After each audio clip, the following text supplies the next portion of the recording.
할렐루야, 2024년 5월 17일 금요일 아침입니다. 지난밤도 잘 주무셨나요? 한 주일도 후딱 정말 빠르게 지나가는 것 같아요. 그 빠르게 지나가는 가운데 여러분들은 여러분의 삶을 되돌아보며 여러분의 삶에 대해서 하나님께 기도하며 때로는 회개하고 하나님께 돌아서는 그런 귀한 과정들이 일주일 내내 그 가운데 있으셨는지요? 오늘 계속되는 통독의 말씀 역대기하 29장에서 32장까지의 말씀, 그 중에 30장 회개하고 돌아오면 어떤가요? 그 말씀 함께 나눕니다.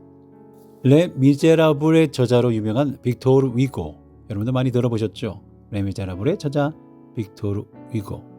그는 젊은 시절 유명 작가라는 명성을 등에 얻고 날마다 술과 여자로 방탕한 삶을 살았습니다.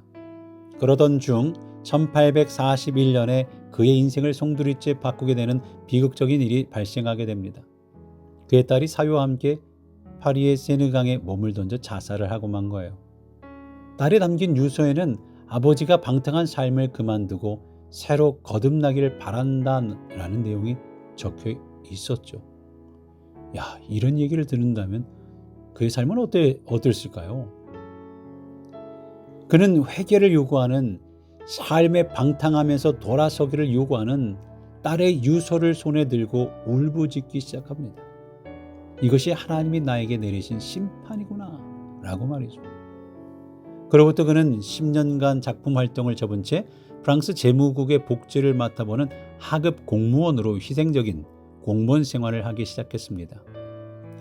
희생적인 봉사는 그를 문교부 장관 자리까지 올라가게 하죠. 그리고 프랑스의 자유, 평등, 박애를 뜻하는 삼색기를 만드는 데 중추적인 공헌을 하게 했습니다. 1862년에 발표된 그의 대표작 레 미제라블은 그의 성숙한 인생관과 참된 회개의 삶이 무엇인지를 보여주는 명작으로 많은 독자들에게 감동을 주었습니다. 정부는 자국을 대표하는 위대한 작가로 손꼽히는 그가 죽자 국장으로 장례를 치러 주었습니다. 그는 지금까지도 프랑스 국민의 존경과 사랑을 받는 인물이죠. 아무리 쓸모없는 인생일지라도 회개하고 하나님 품으로 돌아오는 사람은 값진 인생으로 변화될 줄로 믿습니다. 그렇게 될 때 사람들에게 하나님의 자비와 긍휼을 나타내는 귀한 전도자가 되는 거죠. 오늘 본문 말씀에서 하나님은 히스기야를 통해 유다뿐만 아니라 이스라엘 온 백성들에게 돌아오라고 하시죠. 돌아오기만 하면, 하나님께로 돌아오면 하나님께서도 돌아오시고 만나주시고 은혜 주시고 감사가 넘치는, 감동이 넘치는 삶을 살게 될 것이다 라는 말씀을 하고 계시는 겁니다. 그동안 몰랐습니다. 그렇게 주의 깊게 살펴보지 않았나 하는 생각도 듭니다. 이 유다와 이스라엘 민족이 출애굽을 하면서 그들의 신앙 밑바탕에 그 인도하심이 6월절에 신앙이 있는 줄 알았는데 알고 보니까 없었다는 말이에요. 지키지 않았다는 말이죠. 6월절이 뭡니까? 이스라엘이 애굽의 압제에서 벗어나 해방된 사실을 기념하는 거예요. 그 사건에 대한 하나님의 구원의 은혜에 감사하는 것을 자손대대로 지켜나가는 것이 하나님의 명령이었습니다. 그러나 이 6월절은 오랫동안 지켜지지 않았다라는 거예요.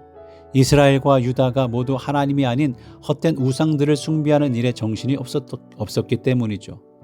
그러다가 히스기야 왕 때 성전을 청결케 하고 속죄제와 번제를 드려 하나님과의 관계를 올바르게 회복한 후에 6월절을 다시 지키게 되었습니다. 그전에도 6월절이 지켜지지 않다가 회복되는 경우가 있었어요. 가나안 땅에 들어온 이스라엘 민족이 하나님과의 언약을 재확인하면서 6월절을 지키게 되었죠. 그리고 히스기야 때 이렇게 다시 회복이 되었어요. 그러다가 하나님을 멀리하는 순간에 6월절을 지키지 못하다가 요시야 왕 때 와서 다시 종교개혁을 하면서 하나님과의 관계를 점검하며 하게 되었고 6월절을 지키게 되었죠. 그 바벨론에서 돌아온 사람들에 의해 지켜졌고 예수님께서 제자들과 6월절을 지키셨던 것을 또 보게 되죠. 그러니까 6월절을 지키지 않는 것에 대한 형벌이 민수기 9장 13절에 이렇게 나와요. 6월절을 지키지 아니하는 자는 그 백성 중에 끊쳐지리니. 그럼에도 불구하고 이 백성들은 유월절을 지키지 않았습니다. 이 말은 무슨 말입니까? 유월절을 지키지 않았다, 기억하지 않았다라는 말은 무슨 뜻일까요? 하나님의 구원의 역사를 인정하지 않으려 했다는 말이에요. 하나님께서 이루신 감사의 사건들을, 은혜의 사건들을 기억하지 않으려 했다는 거죠. 그 이유가 뭡니까? 이유는 죄가 하나님을 보지 못하게 했기 때문이에요. 그 죄로 인해 하나님의 은혜를 볼 수 없었기 때문이죠. 그래서 말씀을 지키지도, 말씀에 주의를 기울이지도 않았던 거예요. 심지어 그런 문제의 심각성을 이해하지도 못했습니다. 지도자인 제사장조차도 그 자리를 지키지 못하고 떠났어요. 그래서 히스기야가 유월절을 지키려고 개혁을 단행했는데 3절에 보니까 한번 3절 읽어볼까요? 성결케 한 제사장이 부족하여 백성도 예루살렘에 모이지 못한 거로 그 정한 때에 지킬 수 없었음이라. 하나님과의 약속한 때를 지키지 못했어요. 약속을 지키지 못했다는 거예요. 많이들 날이 좋아 골프 치는 분들이 많으신 것 같죠, 요즘? 예전에 운동선수 하면 시카고의 불스의 마이클 조던하고 골프 왕제 타이거 우즈가 생각이 납니다. 다들 대단한 사람들이잖아요. 골프하니까 타이거 우즈가 생각이 나는데요. 그의 돈의 위력도 보았죠. 우주의 여자라고 나오는 사람들을 보면 많이도 돈을 받았습니다. 요즘은 한 유명한 정치인이 지난 선거를 위해 돈을 제공한 이도 있잖아요. 좀 잘못된 관계 속에서 입막음하려고 돈을 주는 일들. 돈 때문에 지킬 것을 지키지 못하고 돈으로 사람을 사고 쾌락을 사고 물질의 노예가 된 모습들이 예나 지금이나 우리 도덕적인 타락의 심각한 문제 속에 나타나게 됩니다. 그러다 보니까 도덕적인 문제의 심각성을 말하기보다는 야, 도대체 우주는, 도대체 그 사람은 돈이 얼마나 있는 거야? 라고 말하는 이들도 있더라고요. 죄에 대해 심각하게 생각하기보다는 물질에 대해 더 관심을 갖는 것을 보게 된다는 얘기입니다. 그러면서 우주가 왜 그랬을까 하는 이야기가 나오는데 아마도 성중독증 때문이라고 이야기를 합니다. 요즘은 다시 재기해서 열심히 하는 모습도 보이죠. 이 성중독증은 어린 시절에 성적으로 어떤 영향을 받았느냐에 따라 결정된다고 해요. 다시 말해 사춘기 시절에 성에 노출이 되면 그것에 집착하게 되고 성인이 되어서도 계속 그렇게 된다라는 거죠. 아마도 미국 내에 이런 성중독증 사람들이 늘어가는 것도 오늘 우리 현실을 말해주고 있는 것일 겁니다. 뉴욕시 보건국 발표에 따르면 성병에 걸린 고등학생이 6%나 된다고 합니다. 정말 놀라운 보고죠. 뭐 옛날 보고 얘기인데 10명 중에 얼마나 1명 이상? 또 그 일들의 병에 감염됐다라는 얘기는 성병에 걸리기 전에 성적인 많은 관계들이 있었다는 말이죠. 다시 말해 결혼 관계가 아닌 혼전 관계에 많이 개방이 되었고 어린 나이에 이런 경험들을 가지게 된다라는 거예요. 뭐 이런 얘기하면 아주 오래된 사람으로 얘기를 하겠죠. 심지어 성병 중에 어떤 병은 눈에 띄는 증상이 없기 때문에 실제 고교생의 성병 감염률은 더 높다는 거예요. 이렇게 분별력이 아직 없는 이들에게 노출이 되어 있으니 앞으로 많은 성에 관련된 병들이 발생한다는 말이 되기도 합니다. 그렇다면 죄에 대해서는 어떨까요? 무작정 죄에 노출되어 있다면 죄 중독증, 죄를 지어야 속이 시원하고 몰래 죄를 지으며 통쾌감을 얻는 죄 중독증이 없다고 말할 수 없을 겁니다.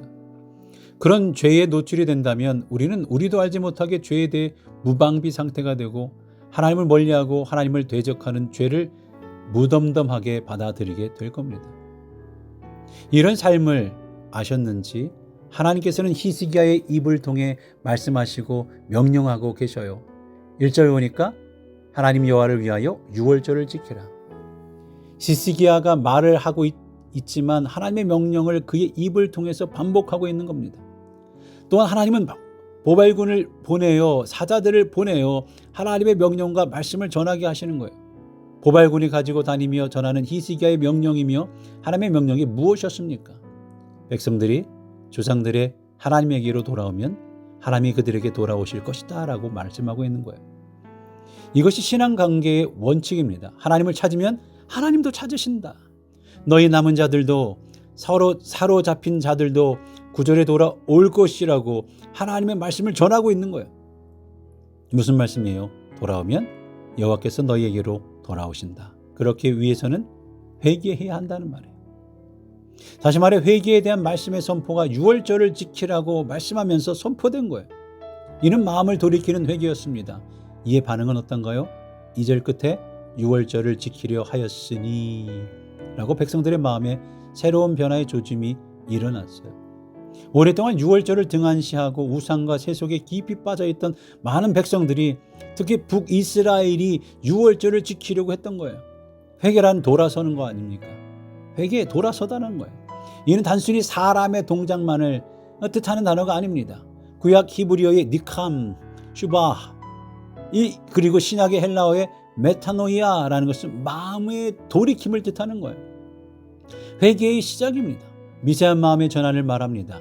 다시 말해 미세한 마음의 변화가 생각의 변화가, 동기의 변화가, 행동의 변화를 가져온다는 말이죠. 하나님께서는 이 같은 변화를 받도록 은혜를 주셨습니다. 이 작은 변화도 하나님께서는 기쁘게 받으셔요. 그래서 이 마음의 변화는 행위로 돌이키는 회개를 낳았습니다. 6절 끝에 하나님 여호와께로 돌아오라, 그리하면 저가 돌아오시리라 라고 하고 있어요. 성숙한 회개는 행위의 돌이킴이 요구됩니다. 범죄한 이스라엘 백성이 여호와 하나님께로 돌이키면 하나님께서도 떠나셨던 그 백성에게로 돌아오시리라라고 약속하셨어요. 하나님께로의 방향 전환이 필요합니다.